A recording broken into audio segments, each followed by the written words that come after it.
ବର୍ତ୍ତମାନ ବଡ଼ ଖବର ପାଣିପାଗକୁ ନେଇ ତାଜା ରିପୋର୍ଟ। ତାତିରେ ଲାଗିବ ବ୍ରେକ୍। ଆଜିଠାରୁ ଉପକୂଳ 7ରୁ ସାରା ଓଡ଼ିଶାରେ ଖସିବ ପାରଦ। 12 ଯାଏଁ ବିକ୍ଷିପ୍ତ ବର୍ଷା ଆଶଙ୍କା। ତେବେ ଜାଣିବା ସମ୍ପୂର୍ଣ୍ଣ ଅପଡେଟ୍। ତା ପୂର୍ବରୁ ଭିଡ଼ିଓକୁ ଲାଇକ୍ କରନ୍ତୁ। ଯଦି ପାରୁଛନ୍ତି ଆପଣଙ୍କର ସାଙ୍ଗସାଥୀମାନଙ୍କୁ ଭିଡ଼ିଓଟିକୁ ସେୟାର କରିନିଅନ୍ତୁ। ଯଦି ଫ୍ରେଣ୍ଡସ୍ ଆପଣମାନେ ଆମର ଏହି ଚ୍ୟାନେଲରେ ନୂଆ ଏହି ଭିଡ଼ିଓ ଦେଖୁଛନ୍ତି ପୂର୍ବରୁ କେବେ ବି ସବସ୍କ୍ରାଇବ୍ କରିନାହାନ୍ତି ତେବେ ନିହାତି ଚ୍ୟାନେଲକୁ ସବସ୍କ୍ରାଇବ୍ କରିବା ସହିତ ପାଖରେ ଆସୁଥିବା ବେଲ୍ ଆଇକନ୍କୁ ବଜାଇ ରଖିଥାନ୍ତୁ। ତେବେ ତାତିରୁ ମିଳିବା ଆଶ୍ୱସ୍ତି। ଆଜିଠାରୁ ତାତି ପୁଣି ଖସିବ। କାଳବୈଶାଖୀ ପ୍ରଭାବରେ ଉପକୂଳରେ ତାତି ଖସିଯିବ ବୋଲି ପାଣିପାଗ ବିଭାଗ ଆକଳନ କରିଛି। ବରିଷ୍ଠ ପାଣିପାଗ ବିଶେଷଜ୍ଞ ଡକ୍ଟର ସୁରେନ୍ଦ୍ରନାଥ ପଶୁପାଳକଙ୍କ ଆକଳନ ଅନୁସାରେ 4 ତାରିଖ ଉତ୍ତର ଉପକୂଳ ଓ ଦକ୍ଷିଣ ଉପକୂଳରେ ତାତି କମିଯିବ, କିନ୍ତୁ ବାକି ସ୍ଥାନରେ ପାଗ ଅପରିବର୍ତ୍ତିତ ରହିବ। ତେବେ କିଛି ସ୍ଥାନରେ ତାତି ବଢ଼ିପାରେ। ଝାରସୁଗୁଡ଼ା, ଅନୁଗୁଳ, ତାଳଚେର ଓ ବାରିପଦାରେ ତାତି 44 ଡିଗ୍ରୀ ପାଖେ ରହିବ। ତେବେ 7ରୁ ପୁରା ଓଡ଼ିଶାରେ ତାତି କମିଯିବ। 12 ତାରିଖ ଯାଏଁ ଅନେକ ସ୍ଥାନରେ ସ୍ୱଳ୍ପରୁ ମଧ୍ୟମ ଧରଣର ବର୍ଷା ହେବ। ସ୍ଥାନେ 70 ମିଲିମିଟର ଯାଏଁ ବର୍ଷା ହୋଇପାରେ। ସେବେ ପୁରା ଓଡ଼ିଶାରେ ତାପମାତ୍ରା 35 ଡିଗ୍ରୀ ତଳେ ରହିଛି। ତେବେ ମୌସୁମୀକୁ ନେଇ ଭଲ ଖବର ଆସିଛି। ଏ ସମ୍ପର୍କରେ ସୂଚନା ଦେଇ ସେ କହିଛନ୍ତି, ମୌସୁମୀ ବାୟୁ ପ୍ରଭାବ ଆରମ୍ଭ ହୋଇସାରିଲାଣି। ବିଷୁବମଣ୍ଡଳରୁ ଆରବ ସାଗର ଓ ବଙ୍ଗୋପସାଗରକୁ ଏହାର ପ୍ରଭାବ ଆରମ୍ଭ ହୋଇଯାଇଛି। ତେବେ ଆଣ୍ଡାମାନରେ 18 ତାରିଖ ସୁଦ୍ଧା ମୌସୁମୀ ବାୟୁ ପହଞ୍ଚିଯିବ।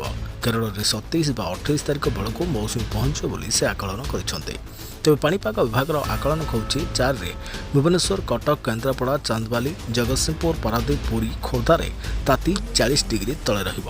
ଖୋର୍ଦ୍ଧା ଓ ଜଗତସିଂହପୁରରେ ତାତି 38 ଡିଗ୍ରୀ ରହିପାରେ। ପୁରୀ ଓ ପାରାଦୀପରେ 34 ଡିଗ୍ରୀ ଖସି ଆସିବ ବୋଲି ପାଣିପାଗ ବିଭାଗ ପୂର୍ବାନୁମାନ କରିଛି। 4 ତାରିଖ ପରେ ବଙ୍ଗୋପସାଗରରୁ ବହୁଥିବା ଆଣ୍ଟି ସାଇକ୍ଲୋନିକ୍ ସର୍କୁଲେସନ୍ ପ୍ରଭାବ କମିଯିବ। ତେବେ 6ରୁ ପବନର ଦିଗ ବଦଳିଯିବ। ଦକ୍ଷିଣରୁ ଆରବ ସାଗରୀୟ ପବନ ପରେ ରାଜ୍ୟକୁ ବଙ୍ଗୋପସାଗରୀୟ ପବନ ବହିବ ବୋଲି ପାଣିପାଗ ବିଶେଷଜ୍ଞ କହିଛନ୍ତି। ତେବେ 6 ତାରିଖରୁ ରାଜ୍ୟର ସବୁ ଅଞ୍ଚଳରୁ ତାତି ଖସିବା ଆରମ୍ଭ ହେବ ବୋଲି ପାଣିପାଗ ବିଭାଗ କହିଛି। କିଛି ସ୍ଥାନରେ ତାତି 3ରୁ 4 ଡିଗ୍ରୀ କମିପାରେ ବୋଲି ପାଣିପାଗ ବିଭାଗ ପୂର୍ବାନୁମାନ କରିଛି। ତେବେ 4ରେ ଆଭ୍ୟନ୍ତରୀଣ ଓଡ଼ିଶାରେ ଗ୍ରୀଷ୍ମ ପ୍ରଭାବ ଜାରି ରହିବ। ଅନୁଗୁଳ, କେନ୍ଦୁଝର, ମୟୂରଭଞ୍ଜ, ସୁନ୍ଦରଗଡ଼, ଦେବଗଡ଼, ବୌଦ୍ଧ, ବଲାଙ୍ଗୀର, ସୋନପୁର, ସମ୍ବଲପୁର ଓ ଝାରସୁଗୁଡ଼ାରେ ଗ୍ରୀଷ୍ମ ପ୍ରଭାବ ରହିବ। ଗଞ୍ଜାମ, ଗଜପତି, ରାୟଗଡ଼ା ଓ କୋରାପୁଟର କିଛି ସ୍ଥାନରେ କାଳବୈଶାଖୀ ପ୍ରଭାବରେ ବର୍ଷା ହେବ ବୋଲି ପାଣିପାଗ ବିଭାଗ ଆକଳନ କରିଛି। ତେବେ 5ରେ ଅନୁଗୁଳ, ସମ୍ବଲପୁର, ଝାରସୁଗୁଡ଼ା, ସୋନପୁର, ବୌଦ୍ଧ ଓ ବଲାଙ୍ଗୀରରେ ଗ୍ରୀଷ୍ମ ପ୍ରଭାବ ରହିବ।